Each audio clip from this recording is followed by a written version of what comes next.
of soft political power, has just withdrawn from a massive contract it could have won to develop Iran's natural gas fields. That's what matters. It's South Pars, but embargoes at the end of the day don't work. I mean, the American government has come out and said, yes, we have an embargo, but we're not quite sure of the effect. But with oil at $135, $140, Iran can buy most of the stuff on the black market, and it will suffer. We look at its economy. Its economy is tottering. It is staggering.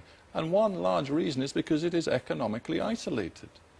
It hasn't stopped them to date. This embargo has been on for 30 years. The Iranians truly believe that they are a superior people, to the Arabs in particular, and to us. They believe in empire, and it cuts across the board, liberals, conservative, religious parties. They believe they have a destiny. Now, what that means is they're willing to suffer economically for an indeterminable time. This will go on and on and on, but in the meantime, you just cannot ignore the Iranians.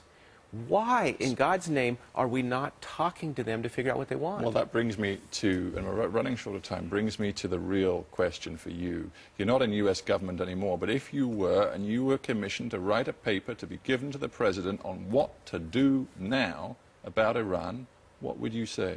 I'd take James Baker, a negotiator, knows what he's doing. I'd send him to Tehran and say, what do you want? And once we determined what they wanted, we would set up a step-by-step diplomacy. We did the same thing with China in '71 with Nixon, which, by the way, the economy couldn't have been worse after the Cultural Revolution. And you tell me what they want is de facto control of Iraq. They want de facto control of the oil supplies coming out of the Gulf. They want the security control of Iraq, just like we want Canada and Mexico. We will not tolerate a foreign power being in Mexico or Canada. We don't control the country by proxies. It's our sphere of influence. And they want Iraq and Afghanistan, their sphere of influence. And what even you believe they want in the long run is the security they believe will come with a nuclear weapon. And you would say, Mr. President, we have to accept it. Yes. Who's more rational? The Sunni in Saudi Arabia who attacked the United States on 9/11, we still don't have the answers, or the Iranians who have not been involved in terrorism since 1996. And do you think either President Obama or President McCain would give your advice the time of day? No. It's part of they're part of the system. We're talking about an entrenched journalistic corps, and that it's too much of an 180-degree turn.